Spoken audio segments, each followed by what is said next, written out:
எரேமியா 9:23 முதல் கடைசி வரை. ஞானி தன் ஞானத்தை குறித்து மேன்மை பாராட்ட வேண்டாம். பராக்கிரமன் தன் பராக்கிரமத்தை குறித்து மேன்மை பாராட்ட வேண்டாம். ஐஸ்வர்யவான் தன் ஐஸ்வர்யத்தை குறித்து மேன்மை பாராட்ட வேண்டாம்.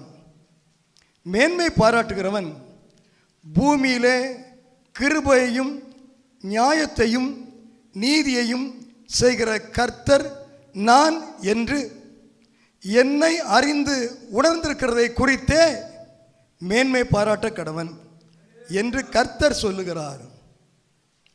இவைகளின் மேல் பிரியமாயிருக்கிறேன் என்று கர்த்தர் சொல்லுகிறார்.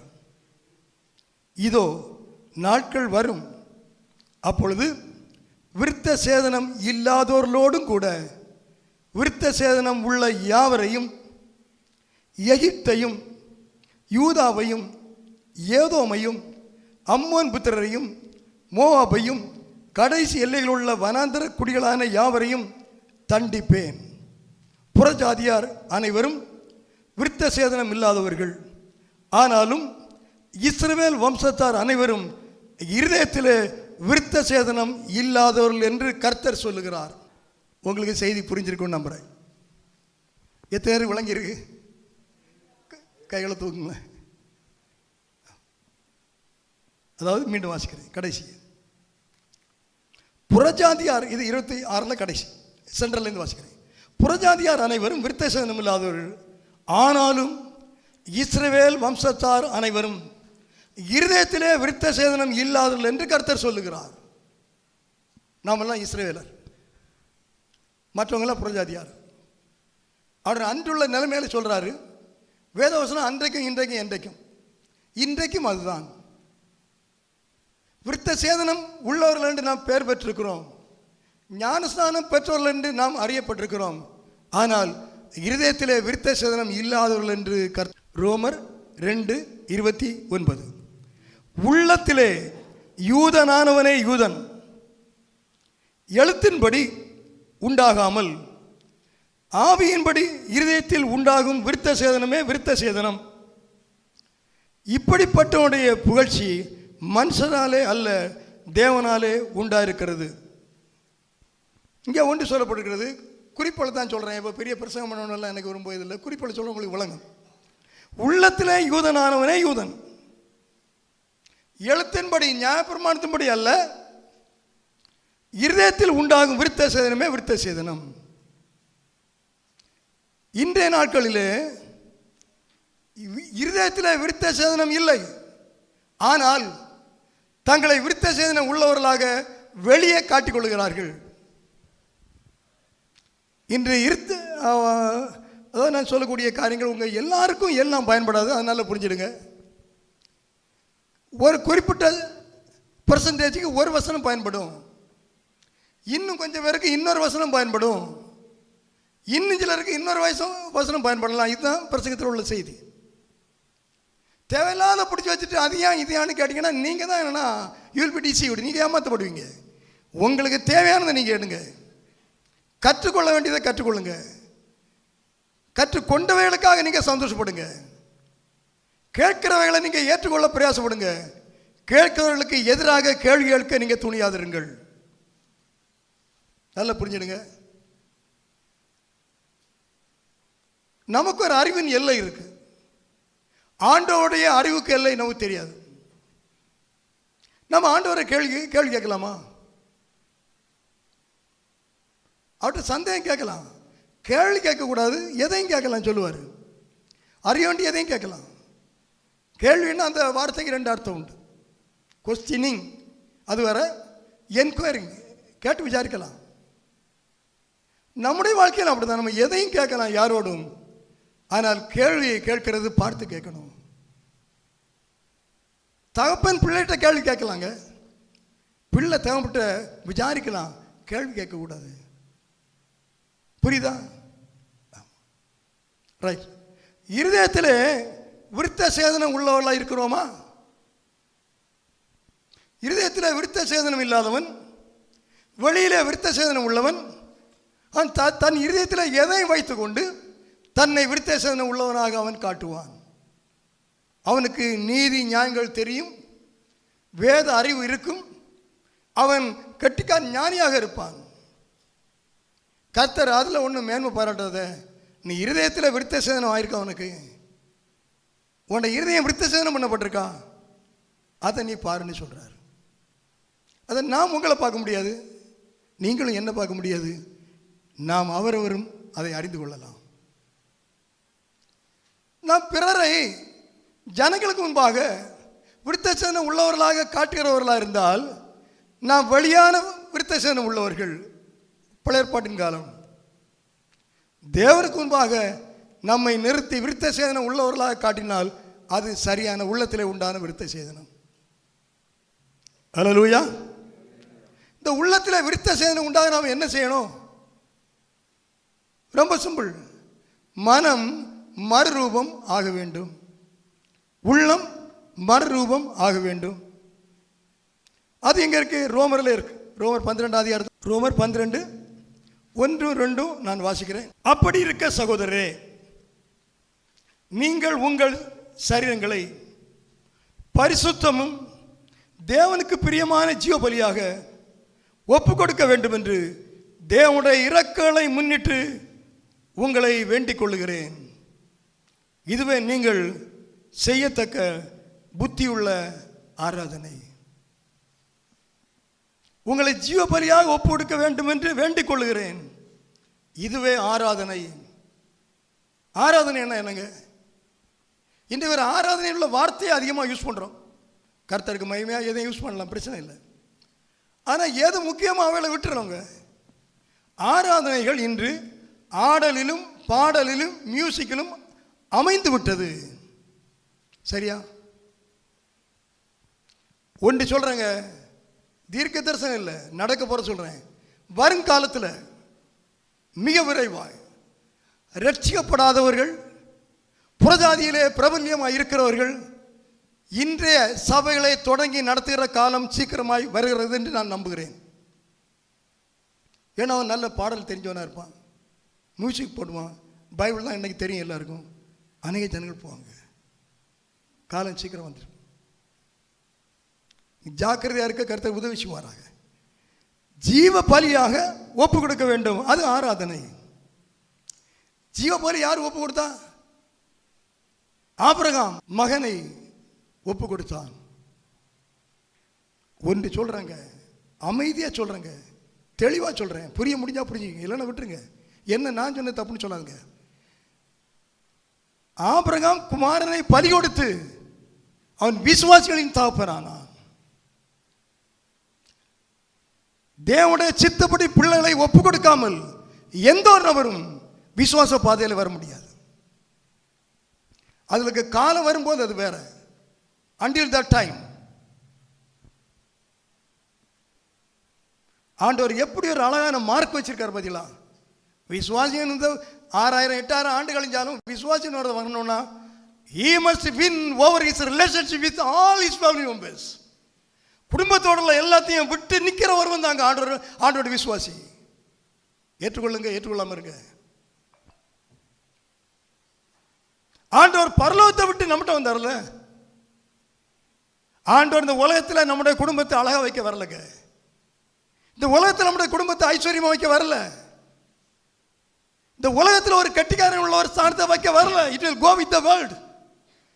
அவர் தமக்கு சாட்சியாக ஜீவ பலியாக இங்கே சாட்சிகளை உலகத்தில் ஏற்படுத்த தேவன் இந்த உலகத்தில் தன்னுடைய குமாரனை அனுப்பினார். ஏன் தேவனாய் கர்த்தர் தன்னுடைய குமாரனை இந்த உலகத்தில் அனுப்பினார்? தன்னுடைய குமாரனுடைய சாயலுக்கு ஒப்ப, தன்னுடைய குமாரனுடைய ரூபத்திற்கு ஏற்றவர்களாய் இந்த உலகத்தில் இன்னும் அநேகரை மாற்ற வேண்டும் என்று இயேசு தேவன் அனுப்பினார். இன்னைக்கு அப்படிதான் நம்ம சாயல் மாறுது. இன்றைக்கோ உங்களுக்காக சொல்றேன், வேதத்தின் சத்தியங்களுக்கு, அடிப்படை உண்மைகளுக்கு வித்தியாசமாய் போகிற சபைகளை நீங்கள் இனம் கண்டுகொள்ள வேண்டும். இன்றைக்கு வேத சத்தியங்களுக்கும் ஆவிக்குரிய மாதிரிகளுக்கும் விரோதமாக செல்கிற ஊழியர்களை நீங்கள் இனம் கண்டுகொள்ள வேண்டும். இது முடிஞ்சாலும் 4 பேர் சொல்லுவாங்க, ஊழியர்களை பற்றி நம்ம பேசக்கூடாதுங்க. அல்லேலூயா. அது சொல்லுகிறவர்கள் தங்களை எஸ்கேப் பண்ணுகிற, தங்களை விடுவித்துக் கொள்ளுகிறவர் ஒரு கள்ள மார்க்கம் அது. ஆமாம், ஜாக்கிரதையா இருங்க. நான் ஒன்று கேட்குறேங்க, மத்தையில நீங்கள் வாசிட்டு வாங்க, மார்க்கு வாசிக்க, எங்கே வாசிக்க, வெளிப்படுத்தல் வாசிக்க. கர்த்தர் உங்களை, நான் உங்களை ஐஸ்வர்யனாக்குவேன் ஒரு வார்த்தை இருக்காங்க, பழைய ஏற்பாட்டில் இருக்கு. அது வேற, அது உலக பிரகாரமாக, அது கம்பேரிசன். நான் ஒன்று ஐஸ்வர்யனாக்குவேன் இருக்கா? இருக்குன்னா சொல்லுங்க, கை தூக்குங்க. சந்தர்ப்பங்களை பார்த்து சொல்லணும். இருக்கா? நீ இழந்ததை தருவேன் அப்படின்னு இருக்காங்க பைபிளில், புதிய ஏற்பாட்டில். இழந்துட்டு போ அப்படிதான் சொல்லுது பைபிள். அன்றைக்கு விசுவாசி எப்படி இருந்தாங்க? சொந்த ஊரை விட்டு ஓடுறாங்க. அப்போஸ்தலர் 8. இந்த உலகத்தில் உள்ளதை இழந்தா என்ன? நீ நித்திய ஜீவனை ஆதாயப்படுத்துகிறாயே, அதைத்தானே வேதம் சொல்லுகிறது. இன்றைக்கு சபையில் உள்ள நிறைய சபையில் சொல்றாங்க, நீ இழந்ததை தருவார். ரட்சிப்பு கிடையாது, பாவ மன்னிப்பு கிடையாது, மனம் திரும்புதல் கிடையாது, எதுவுமே கிடையாது. இழந்தது வேணும்னா இங்கே வா, இந்த சபைக்கு வா. இதாங்க இன்று அநேகர் வஞ்சிப்படுகிற இடம். கிறிஸ்தவர்கள் எப்படி வாழணுங்க? How the believers should mend their life. இப்படி அநேக பாடுகள் வழியாய் நாம் தேவனுடைய ராஜ்யத்தை சென்றடைய வேண்டும். அதனால பாடுபடணும்னு சொல்லலை, நான் அப்படி சொல்லலை, வேதம் அப்படி சொல்லலை. பாடுகளுக்கு கர்த்தர் வைத்த பாதையை விட்டு நீ விலகாதே என்று நான் சொல்லுகிறேன். கர்த்தர் உன் வாழ்க்கையில் வைத்திருக்கிற பாதையை விட்டு, வழியை விட்டு நீ விலகாதே என்று நான் சொல்லுகிறேன். வேதம் அதைத்தான் சொல்லுகிறது. ஏன் உலக மார்க்கத்தோடு நீ ஓட வேண்டும்? ஏன் இன்றைய நாகரிகத்தோடு நீ ஓட வேண்டும்? தேவையான பிரயோஜனமான எதையும் செய், நல்லதா இருக்கிற எதையும் செய். தேவையில்லைன்னா விட்டுரு. அவன் செய்யறான், இவன் செய்யறான். ஒரு புதிய ஏற்பாட்டில் பார்க்க முடியல. நானும் தேடுறேன், எங்கேயாவது ஒரு வசனம் கிடைக்குமா, நான் பிரசங்கம் பண்ணலாமே. ஒன்று சொல்றாங்க, தேவையில்லாத ஐஸ்வர்யம் உங்களுக்கு இருக்குமானா அதனால தான் பிரச்சனை வருவாங்க. அவசியத்துக்கு மேலே எதுக்கு? உங்க சரீரத்தில் எந்த ஒரு காரியமும் தேவைக்கு மேலே இருந்தால் பிரச்சனை தான். என்ன இருந்தாலும் இவ்வளோதான் சாப்பிட முடியும், இவ்வளோதான் ஜீவிக்க முடியும். அதுக்கு மேலே மேலே இருந்தால் கர்த்தர்கள் ஊழியத்து கொடுங்க, கர்த்தருடைய ஊழியத்து கொடுங்க. சம்பளம் நிறைய இருக்கா, கர்த்தருடைய ஊழியத்து கொடுங்க. சொத்து நிறைய இருக்கா, கர்த்தருடைய ஊழியத்து கொடுங்க. இதுவரை நானும் பேசுறேன் இல்லை, இப்போ தான் பேசுகிறேன். ஏன்னா அங்கே போய் பார்க்குறேன். உங்களுக்கு தேவையா 2 வீடு இருக்கா, கூட 2 வீடு வைங்க, மீதி இருக்கா ஊழியத்து கொடுங்க, வித்து கொடுங்க. அப்படி கொடுத்தனால தான் அங்கே இன்றைக்கு வடநாட்டில் எவ்வளோ ஊழியர்கள் வளருது. நிறைய சாட்சிகள் சொல்கிறாங்க. சொந்த வீடை விட்டு வாடகை வீட்டில் இருந்தோட சாட்சி எத்தனை எவ்வளோ இருக்குங்க? நிறைய இருக்குங்க. சொந்த வீடு வேண்டான்னு சொல்லு, நானே உங்களுக்கு எவ்வளோ என்னால் முடிஞ்ச உதவி செய்கிறேன், சொந்த வீட்டில் இருக்கேன், அது வேற. ஆனால் உங்களுடைய இருதயம் உலகத்துள்ள எதுவும் மேலே இருக்கக்கூடாதுங்க. நீங்கள் தேவனுடைய ராஜ்யத்தின் ஒரு பிரஜைகளாக இருப்பது அது உண்மை என்றால் தேவனுடைய ராஜ்யத்துக்கு ஏற்றகளை நீங்கள் ஏன் தேடவில்லை என்று கேட்கிறேன். அந்த தாக்கம் ஏன் உள்ளத்தில் உண்டாகவில்லை? உங்களை திருப்திப்படுத்துவது அல்லங்க என்னுடைய நோக்கம், சத்தியத்தை உங்களுக்கு சொல்லுவதுதான் என்னுடைய வாஞ்சை. உங்களுக்கு உங்களால் அங்கீகரிக்கப்பட்ட ஒருவராக இருக்கிறதை விட தேவனால் அங்கீகரிக்கப்பட்ட ஒருவராக இருக்கிறதே நான் விரும்புகிறேன். என்னிலே காண்கிற அநேக விஷயங்கள் உங்களுக்கு தவறா இருக்கலாம், ஆனால் அதே காரியங்கள் ஏன் தேவனுடைய பார்வையில் நீதியாக இருக்கக்கூடாது என்று நான் கேட்கிறேன். அல்லேலூயா, அல்லேலூயா. கர்த்தர் உங்களிலே ஒரு ஆத்தும எழுச்சியை உண்டு பண்ணுவாராக. கர்த்தர் உங்களிலே ஒரு ஆவிக்குரிய அனலை உண்டு பண்ணுவாராக. கர்த்தர் உங்களிலே தேவ ராஜ்யத்துக்கு அடுத்த ஒரு வைராக்கியத்தை அவர் கட்டி எழுப்புவாராக. தேவன் தம்முடைய உள்ளத்தில் அடக்கி வைத்திருக்கிற அந்த அக்கினி தழல் உங்களுடைய உள்ளங்களில் விழுவதாக. நிச்சயமாக நம்புகிறேன். இங்க விழுகிறதோ இல்லையோ, கர்த்தர் எங்க விழ செய்வார் நான் நம்புகிறேன். ஆகையால் தான் பேசுகிறேன். அல்லேலூயா, அல்லேலூயா. இதுவே நீங்கள் செய்யத்தக்க புத்தியுள்ள ஆராதனை. ஜீவ பலியாக, ஜீவ பலி என்ன? அதுக்கு இன்னொரு அதுக்கு விளக்கம் என்னன்னா, நம்ம எதை ரொம்ப விரும்புகிறோம்? ஜீவனை தானே ரொம்ப விரும்புவோம். நம்ம உயிரை தான் காப்பாற்றும் கடைசியில். அது முடிஞ்சு அதுக்கு அடுத்து நம்ம வாழ்க்கையில் எதுதான் முக்கியம் அப்படின்னு ஒன்று வச்சிருக்கிறோமோ அது ஆண்டவருக்கு பிரியமில்லாட்டு அதையும் பண்ணணுங்க. அது ஜீவபலிக்க வரிசையில் வர்றது. சரி, அடுத்து சொல்கிறாங்க, நீங்கள் இந்த பிரபஞ்சத்துக்கு ஒத்த வேஷம் தெரியாமல் தேவனுடைய நன்மையும் பிரியமும் பூர்ணமான சித்தம் இன்னென்று பகுத்தறியத்தக்கதாக உங்கள் மனம் புதிதாகிறதுனாலே மறுரூபம் ஆகுங்கள். You can analyse yourself. You can also simply judge yourself. உங்களே நீங்கள் நிதானிச்சிடுங்க. நான் ஏன் பேசுகிறேன்? உங்களை நம்பி பேசுகிறேங்க. உங்களை நம்பி பேசுகிறேன். ஆமாம், ஆண்டவர் என்னை நம்பி தாங்க அந்த ஊழியத்தை கொடுத்துருக்காரு. என்னை நம்பி, இந்த ஈனனை நம்பி இந்த ஊழியத்தை செய்ப்பான்னு கொடுத்துருக்காரு. நான் அவரை நம்பி நான் பேசுகிறேன். உங்களை நம்பி பேசுகிறேன். அதுதான் உண்மை. உங்களாமலும் எனக்கு அருளப்பட்ட கிருபையினாலே நான் சொல்லுகிறதாவது, உங்களில் எவனாகிலும் தன்னை குறித்து எண்ண வேண்டியதற்கு மேலாக எண்ண வேண்டியதற்கு மிஞ்சி எண்ணாமல் அவனவனுக்கு தேவன் பகிர்ந்த விசுவாச அளவின்படியே தெளிந்த எண்ணமுள்ளவனாய் இருக்க வேண்டும். ஏனெனில் நமக்கு ஒரே சரீரத்தில் அநேக அவயவங்கள் இருந்தும் எல்லா அவயவங்களுக்கும் ஒரே தொழில் இராதது போல அநேகராகிய நாமும் கிறிஸ்துவுக்குள் ஒரே சரீரமாக இருக்க ஒருவருக்கொருவர் அவயவங்களாக இருக்கிறோம். நீங்கள் எல்லாரும் ஒருவருக்கு ஒருவர் அவயவங்களாக இருக்கிறீங்களா? இப்போ வசனம் பேசுகிறேன், நீங்கள் எப்படி இருக்கணும்னு பேசுகிறேன். ஒருவருக்கு ஒருவர் அவயவங்களாக நீங்கள் இருக்க வேண்டும் என்று வேதம் சொல்லுகிறது. நீங்கள் எப்படி இருக்கீங்க? ஒருவருடைய காரியங்களை நீங்கள் ஒத்தாசையாக இருக்கீங்களா? உடைய பிரச்சனைக்கு நீங்கள் உதவியாக இருக்கீங்களா? அவயவங்கள், இந்த கையில் எறும்பு கடிச்சா இந்த கழிச்சு என்ன துடைக்கிறோம்? அவயவங்களாக இருக்கிறீர்கள்.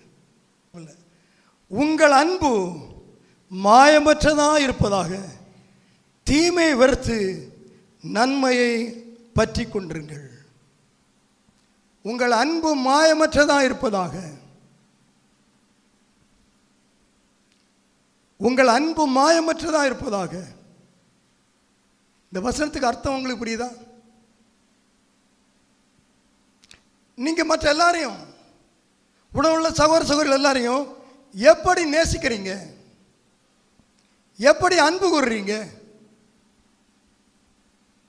நீங்கள் உங்களை சிந்திச்சுக்கலாம். உங்கள் அன்பு மாயமற்றதாக இருப்பதாக. ஒரு விசுவாசி அடுத்த விசுவாசி பார்க்குறாங்க, இந்த வாங்க வாங்க வாங்க வாங்க, தெரியுமா தெரியுமா தெரியுமா, அப்படியா அப்படியா, சரி. உங்கள் அன்பு மாயமற்றதாக இருப்பதாக. இப்படி ஏமாத்திட்டான் தெரியுமா, இப்படி ஏமாத்திட்டான் தெரியுமா, அப்படியா அப்படியா. உங்கள் அன்பு மாயமற்றதாக இருப்பதாக. உங்களிடத்தில் இருக்கிற அன்பு அது எந்த அன்பு? அநேகர் வம்பை உள்ளத்தில் வைத்து அன்பு என்று நீங்கள் சொல்லிக் கொள்ளாமலா இருக்கிறீர்கள்? மாயமற்ற அன்பு எப்படி இருக்கும்? It is clearly explained by Paul in 1 Corinthians chapter 13, a full chapter. 1 Corinthians 13ஆம் அதிகாரத்தில் அன்பு எப்படி இருக்க வேண்டும் என்று எழுதப்படவில்லையா? அப்படி இருந்தால் அது மாயமற்ற அன்பு. குற்றம் பார்க்காது, குறை பார்க்காது, அதை சொல்லாது, இதை சொல்லாது, தீமை சொல்லாது, பேசாது. இல்லாத தீமையை எடுத்து பேசுகிறோம், அதை ஊர் ஊராக விளம்பரப்படுத்துகிறோம். இயேசுவின் நாமம் இது மகிமைப்படுமே என்று கூட எண்ணாதபடி செய்கிறோம். ஆனால் விசுவாசியிலே நாம் மூத்தவர்களாக இருக்கிறோம். புரியுதா?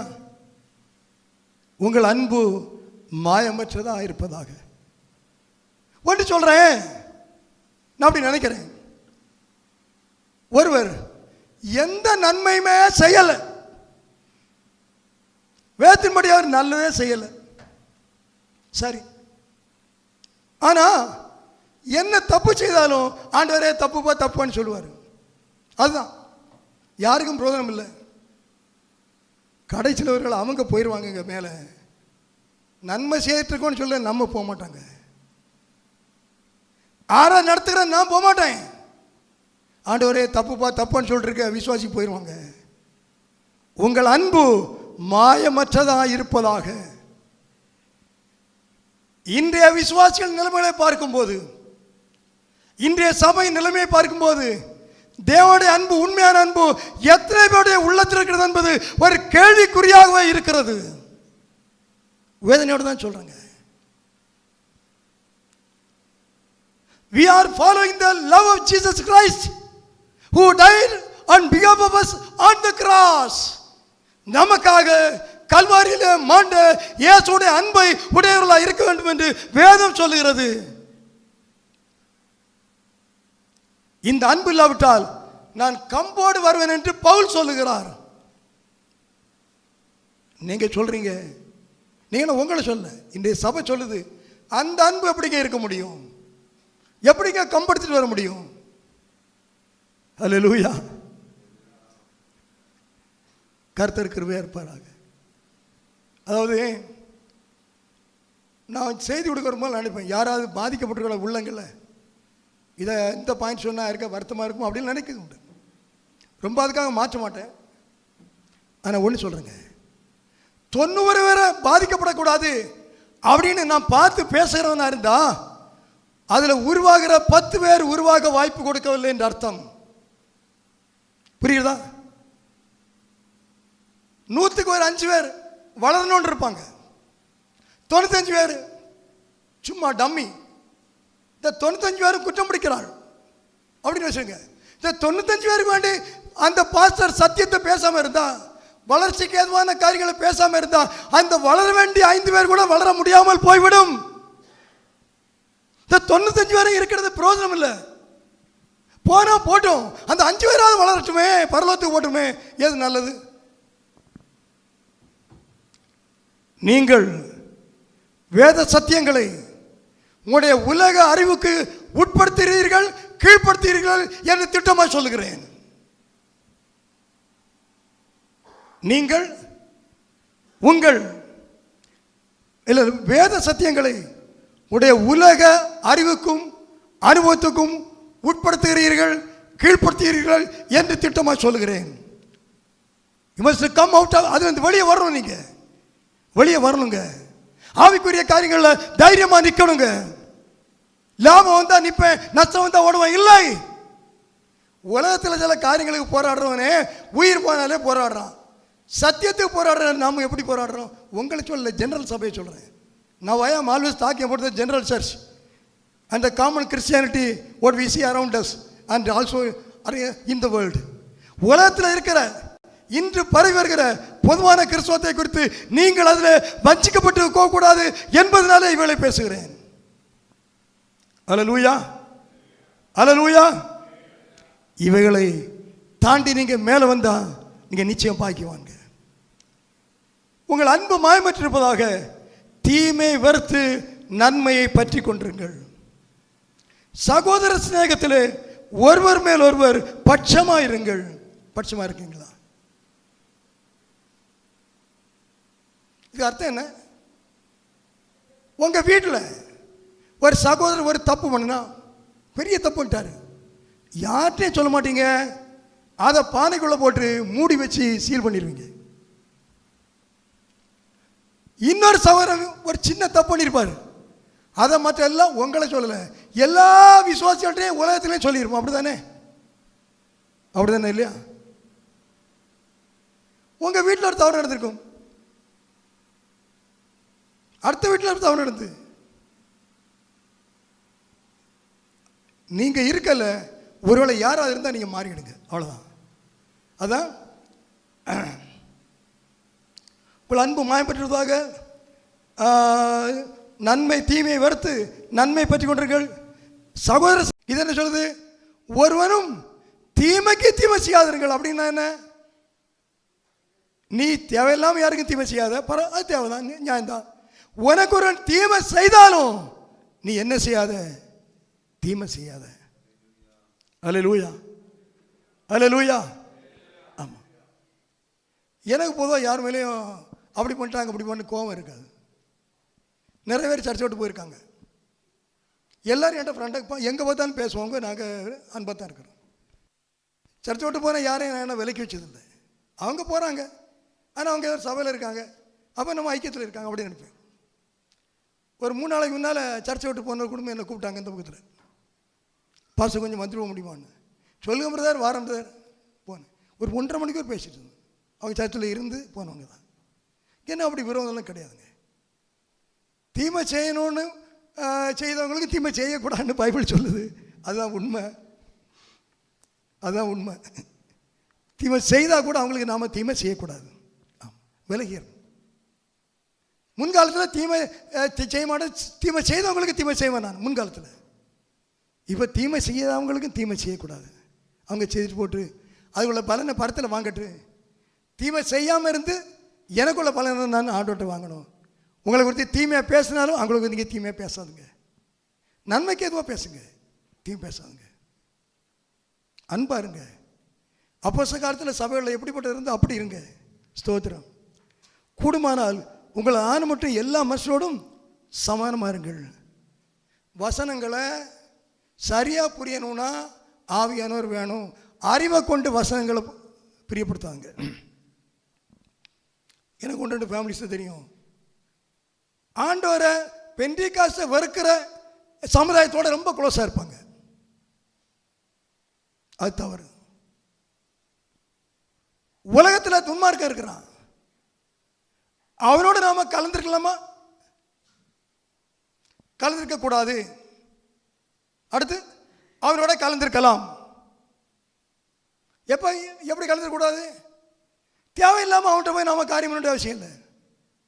அடுத்து ஒரு இது காமன் காரியத்தில் ஒரு துன்மார்க்க இருக்கிறான், குடிகாரன் இருக்கான், பஸ்ஸில் இவன் குடிகாரன் இருக்கான்னு அவன் இறங்கி போக மாட்டாங்க. அவன் பக்கத்தில் உட்காந்து போக முடியல. 1 அதிகாரத்தில் வாசிக்கன்னா கடைசியில் தெளிவாக சொல்லுவார். இன்னும் சொல்லுவார், 1 தெசலோனிக்கேயரில் விசுவாசியாக இருக்கிற எவனா தப்பு செய்த அவன் கூட சேராடா, அவனை விட்டு நீ விலகு அல்லது அவனை விலக்கு. நல்லா புரிஞ்சுடுங்க. உலகத்தில் குடிகாரன் விசாரிக்காரன் எல்லாம் இருப்பான், அவனை விட்டு நீ விலகி போகணுன்னு கட்டாயம் இல்லை. அப்படின்னா உலகத்தை விட்டே நீ போகணுமே. வசனங்களை சரியாக புரிஞ்சுடுங்க. இன்றைக்கி பிரச்சனை என்னென்னா, ஆர்வமுள்ள சில விசுவாசிகள் இருப்பாங்க. அது நம்ம சபையிலும் எல்லா சபையிலும் தான். ஏதாவது வசனத்தை வச்சுட்டு அதை வச்சே நியாயந்திப்பாங்க உலகம் பூரா. இல்லைங்க, படிங்க, நல்லா வேதத்தை நிதானித்து படிங்க. அதான் பகுத்தறிந்து படிங்க. உங்களுக்கு இயல்புக்கு நியாயமாக தோன்றதை வசனத்தோடு பேசாதுங்க. வேதத்தில் நியாயப்படுத்தி பேசுங்க. அப்போ தான் நீங்கள் சரியாக நிற்க முடியுங்க. அல்லது தேவனுடைய பார்வையிலேருந்தே தூரமாக போயிடுவீங்க. சோதரம். கூடுமானால் உங்களை ஆறு மட்டும் எல்லா மனுஷனோடும் சமானமாக இருங்க. இன்னொரு தேர் 7 இது 1 தெசலோனிக்கேயர் 3:6 பார்த்தீங்கன்னா 2 வசனம், அவனை விலகு, அவனை விலக்கு. ஞானமாக இருந்துடுங்க. அந்நியரை உபசரிங்க, அதுலேயும் ஞானமாக இருக்கணும். ஒரு வசனம் எனக்கு வாய்ப்பாக கிடச்சுன்னா அதை வச்சே பேசிடக்கூடாது. சோதரம். ரைட். பிரியமானவர்களே, பழி வாங்குதல் எனக்குரியது, நானே பதில் செய்வேன் என்று கர்த்தர் சொல்லுகிறார் என்று எழுதியிருக்கிறபடியால் நீங்கள் பழி வாங்காமல் கோபாக்கினைக்கு இடம் கொடுங்கள். அன்றியும் உன் சத்துரு பசியாக இருந்தால் அவனுக்கு போஜனம் கொடு, அவன் தாகமாக இருந்தால் அவனுக்கு பானம் கொடு. நீ இப்படி செய்வதனால் அக்கினி தழலை அவன் தலைமையில் குவிப்பாய். ஒரு சத்துருக்கு சுவிசேஷம் 1000 நாள் சொல்லியிருப்பான், அவன் கேட்டிருக்க மாட்டான், ஒன்று அடிச்சிருப்பான். பசியாக இருக்க நேரத்தில் ஒரு சாப்பாடு கொடு, சுவிசேஷமே சொல்ல வேண்டாம், ஒன்று தேடி வந்துடுவாங்க. நீ தீமையினாலே வெல்லப்படாமல் தீமையை நன்மையினாலே வெல்லு. நீங்கள் உலகத்தாலே வெல்லப்படாமல் அல்லது கொல்லப்படாமல் உலகத்தை சத்தியத்தினாலே விசுவாசத்தினாலே நீங்கள் வெல்லுங்கள்.